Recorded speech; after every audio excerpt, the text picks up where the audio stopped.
It answered my lifelong question if you can sit in a cloud. You can, in fact, sit in a cloud. Hi y'all, I'm Ashton. I've set off on year 3 of solo traveling and having adventures around the world, where I'm celebrating different cultures, making new friends, indulging in local cuisine, and trying exciting new things in exotic countries. There's so much of the world to be seen and to inspire us all, and I can't wait to take you with me. Subscribe and follow along. After all, to live would be an awfully big adventure.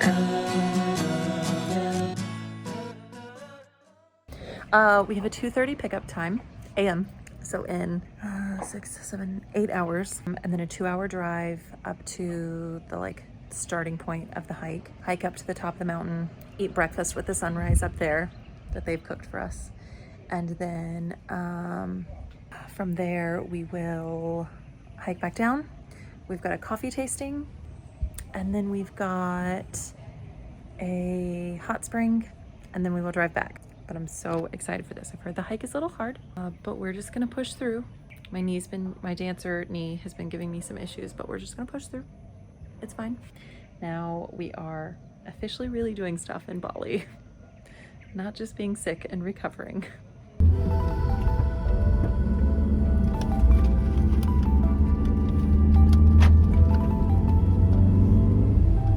Okay, oh, shine this in my face. Okay, good morning, good morning. We are at the top of Mount Batur. Sorry, I'm gonna shine a light at you. It was a very, very hard hike on my knees. My poor dancer's knees. It also was so dark that I could not have vlogged any of it. Well, I'll show you what the hike was on the way down. Although he said we're going down the easy way. So, but I'll see if I can make if this will work. Okay, well, you can see the city. This is the city. And then you can't really see. Okay, okay, so anyways, we're sitting here until sunrise. I've got a time lapse rolling. I'm about to get out my camera. There's clouds rolling in, so I hope we're still able to see it. I'm a little worried about that. They're beautiful from up here, from what we can see. And we've got breakfast coming, so they're going to serve us breakfast up here. That was part of our trek excursion tour. So yeah, we're gonna watch sunset. Sunrise. I'm always a sunset person. I am never up this early. Although I really didn't go to sleep. I don't know, something kind of a sunrise that I wasn't drunk at. That's true. The last one I was in London, and it was 5 a.m. and I was out with the 21-year-olds. So yeah. Okay, I'm gonna stop shining this on my face now. Okay, I'm gonna have the flash on for this. We've got our hot tea and our breakfast, and then our banana sandwiches. They honestly look very good. And some eggs. Okay, now I can turn off the flash like silly. All right, a little progression shot for you. You've got the line of sun coming up over there. I mean, you'll have the entire thing in a time lapse, but. Okay, snake fruit. This is what it looks like unpeeled. What does it look like peeled? I can't really see. Okay. It's very solid. It kind of looks like an avocado. I see it looks like snake skin, so I don't know if you can tell.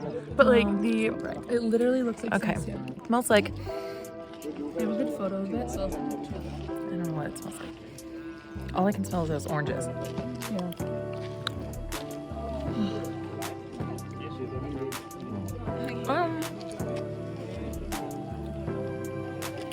Reminds me of something, but I cannot. It's a little appley. That's what it reminds me of. It's a little appley. It's got a little pit in it. Mount Batur is an active volcano located at the center of 2 concentric calderas northwest of Mount Agung on the island of Bali, Indonesia. Both the larger and smaller caldera were formed by collapse of the magma chamber, taking place about 29,000 years ago. Unfortunately, you can't see much of that because by the time I got up there, the clouds really engulfed us. All right, it's coming up. The eruption that brought this volcano to be visible above the ocean is one of the most forceful across the Earth. The first documented eruption of Mount Batur was in 1804, and it has been frequently active since then, most recently in 2000. In Bali. All those people. This is the crater.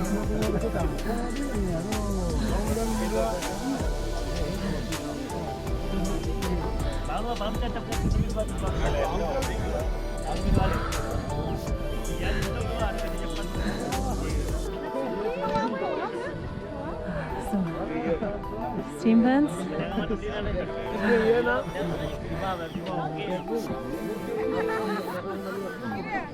I take a vision. So this is a hot steam come from volcano because this volcano is still active. And usually we boil something here like egg, banana, but always stay here because if we don't stay here, so sometimes monkey coming so take. Oh, okay. But today is not coming. So many people maybe. And we have a cigarette. Oh. Oh, it's dead. Oh. But usually just blow. Just blow. There is there. Down there. I want to make photo. Oh. One more blow. Wait. One more. Yeah. Okay. And it is toasty. Oh, perfect. Oh, thank you. Okay.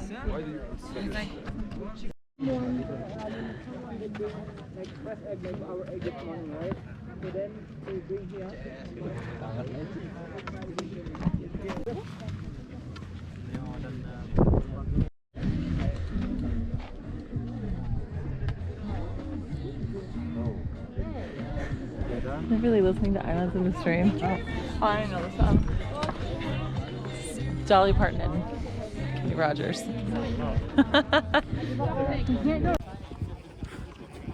Alright, this is the top.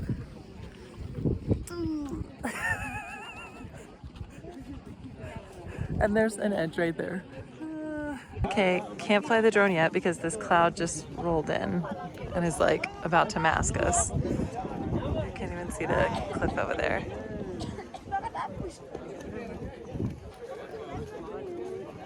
Okay, this needs to pass. Well, literally set up with the drone, ready to go, and we are in a cloud. I don't think well, it's going away. It is starting to go away a little bit more now, but that's you can't fly it, and you can't fly it in a cloud. It answered my lifelong question if you can sit in a cloud. You can, in fact, sit in a cloud. You can't and you can sit on sit a like cloud. we've got like water beads and are really cute here. I just wanted to fly my drone.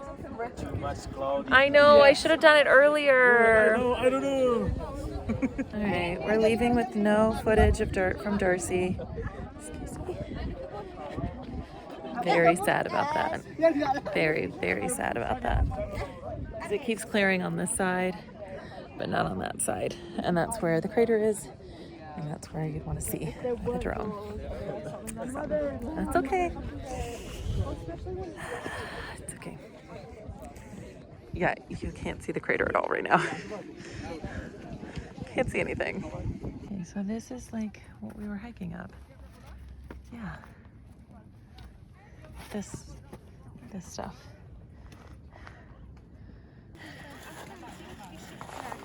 Doesn't look nearly as steep as it feels. And this trail we're going down is not the trail we came up. This is the easier one. This is the dirt bike trail. There's a dirt bike option that will take you to the top. My knee's killing me. It hurts really bad. But yeah, this is the dirt bike trail, not the one we climbed up that was basically like stairs to up. It was hard. It was really hard.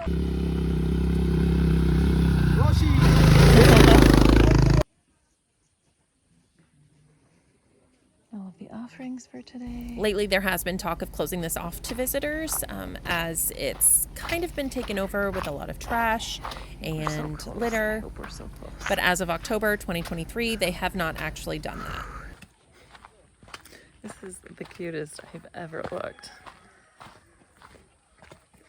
There's their chicken.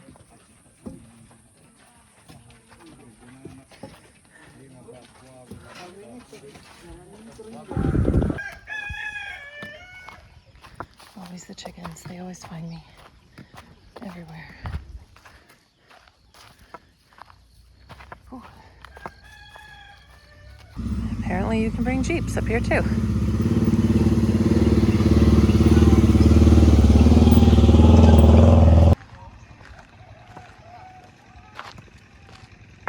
Okay, that's where we were.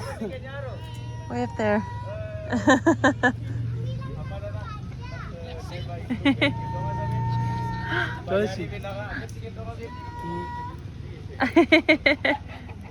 Alright, we made it out to the road at least. Ooh. Hurts really bad. I'm broken, Bali. I'm just broken. All of me. Holy moly. But it's beautiful. And I'm in Bali. Alright, I'm in desperate need of sunglasses. But we made it back to the car, jumped in the car, drove 5 minutes. And now we're right on the lake and headed to a hot spring to soak these legs. Yes.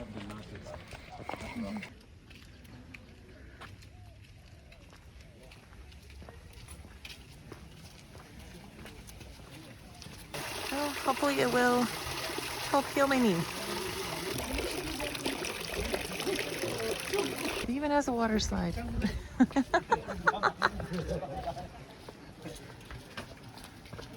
All right, a bunch of different pools, a bunch of pretty ladies. Ticket came with a welcome drink. The welcome drink was the option of tomato juice because they grow a lot of tomatoes around here. One curl. Or water. I went with water because I don't want tomato juice unless it has vodka in it.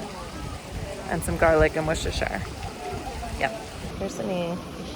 It's all taped up. The water's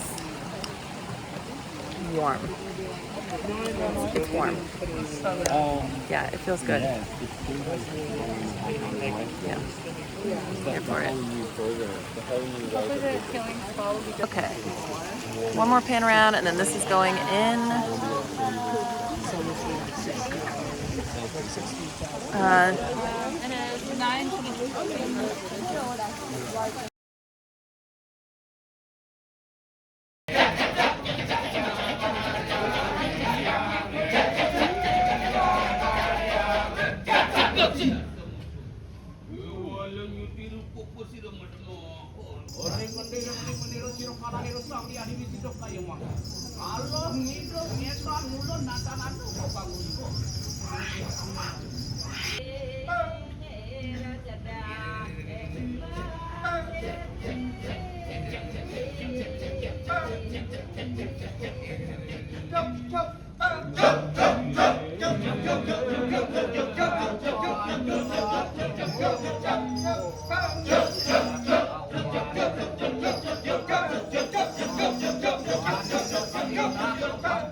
Good morning, good morning. It is the day after the volcano hike, Mount Batur hike. And today looks a lot like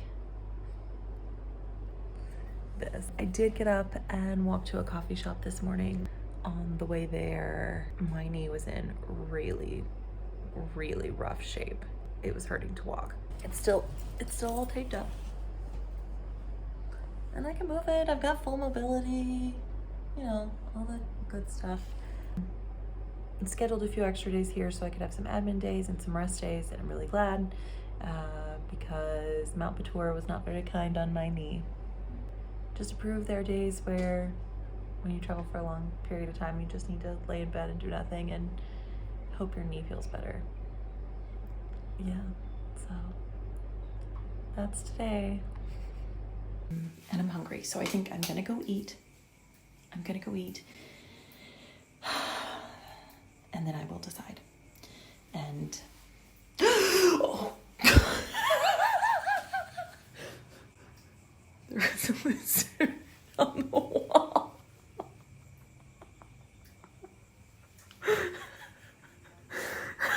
All right, good morning, good morning. We are still in the Ubud, and I love this city. This city feels much more Bali to me than Canggu did. Canggu felt so westernized. Anyways, yesterday while I was sitting at that breakfast place, cafe, eating all day long and working, got a lot of work done, I noticed these like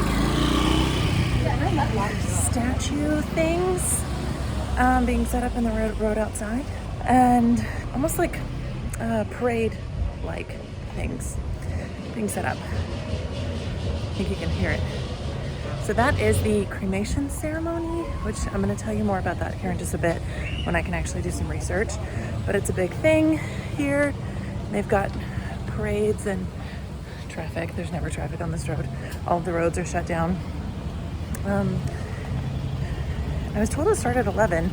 It's only 10:30, so island time, I guess, is never right. So we're gonna run down and see that for a bit, wander for a bit, and find some brunch, and maybe work for a little bit more. Okay. All right, so you can see the end of one section right there. And it looks like we've got another one coming. All of the ladies are in purple. This is a big thing.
And you wear that for the cremation ceremony down there?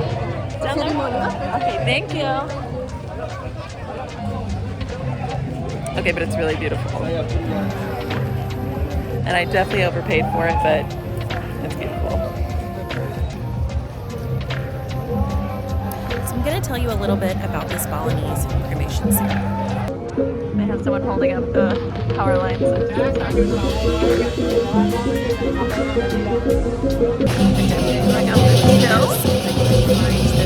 Pronunciation. It's called the Nyambin, and it is a Hindu funeral ritual in Bali. Just kind of going with the crowd and the expats. It's performed to release the soul of the dead person so it can enter the upper realm, or it can wait for it to be reborn.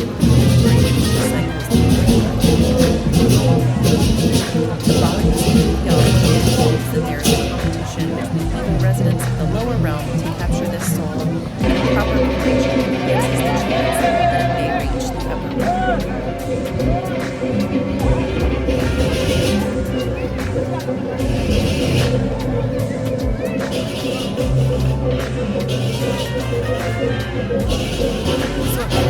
Both the horses are up there.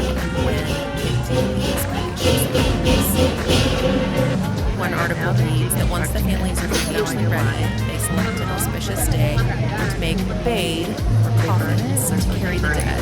They announce the event in the village and invite pretty much everyone that's there. I was invited by several people.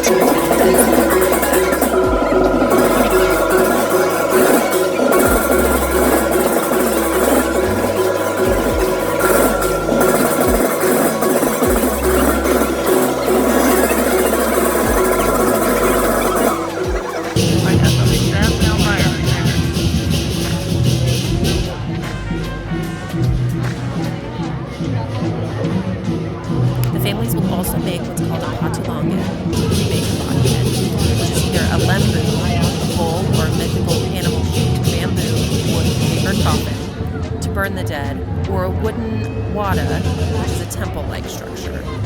Once the corpse is ready for the cremation, it is washed, dressed in Balinese attire, and friends and family will pay their last goodbye with prayers and the mourners take it into the Here the corpses of the rites, dressed in traditional attire, accompanied by local music and singing, to the cremation grounds. At the cremation grounds, the corpse is placed into the bowl-shaped lembu or the temple-shaped wada.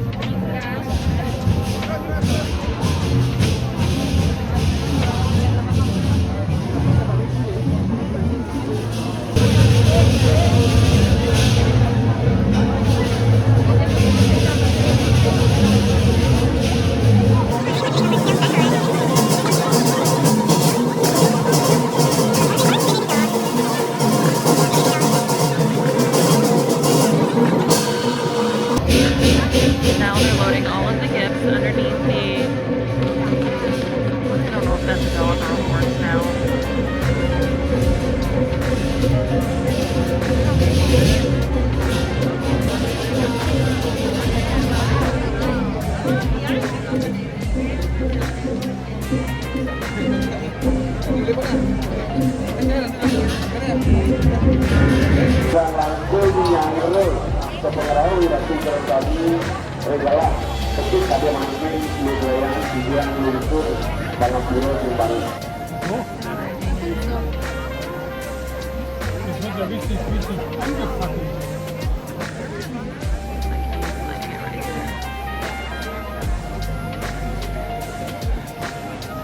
Don't worry, they do have the water hose set up.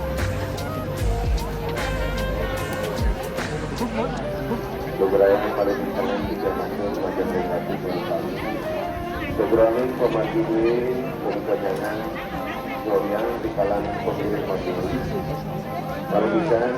While the corpse burns, the Balinese music team plays the Balan Overture, a battle song symbolizing the soul's fight with evil underworld to reach the worry-free upper realm.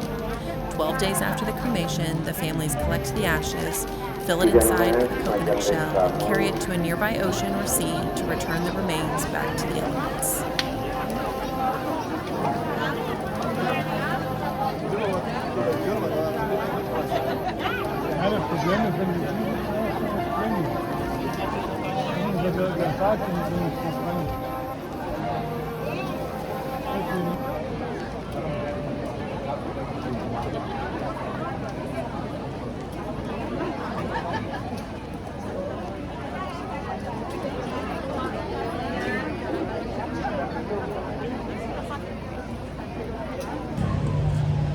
They were still burning a few of the pyres, but went ahead and walked out. I'm in desperate need of a lot of water and some food, but I saw the big one. I waited for that whole one to finish. If anyone thought it was weird that I was there, they invite everyone. It is a massive celebration. This is a big thing for them. I don't know that I've heard sirens in Bali yet. Yeah, big, huge celebration. They want everyone to come. They ask that everyone wear sarongs, which is why they're selling them, just a sign of respect. And now I have a really beautiful sarong. Yeah, so that was a really cool experience. That's the kind of thing I came to Bali for.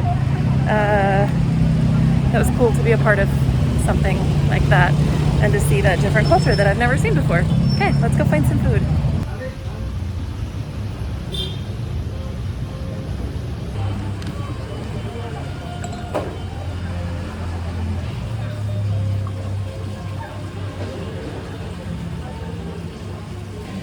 Alright, you guys know the drill.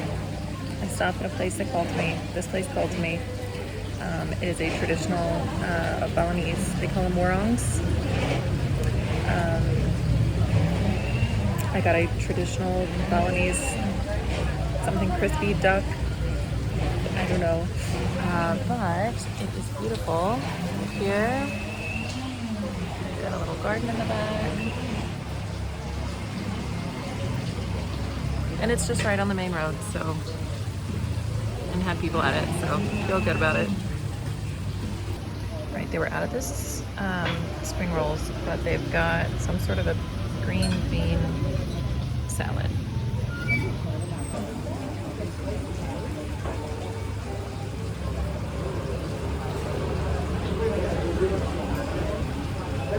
It's very good. It's got some heat on it. And probably as close as you get to an Indonesian green bean casserole. All right, this is the crispy duck. I have no idea how to even eat this.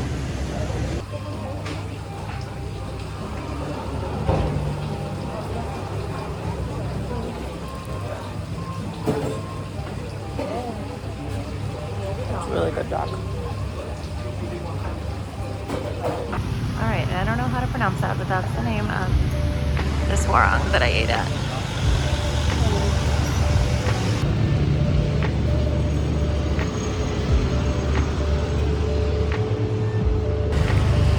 Peanut butter and chocolate are one of the flavors that I miss the most, so I got some more gelato. I don't understand the Italian gelato being everywhere, but I'm here for it. 100%.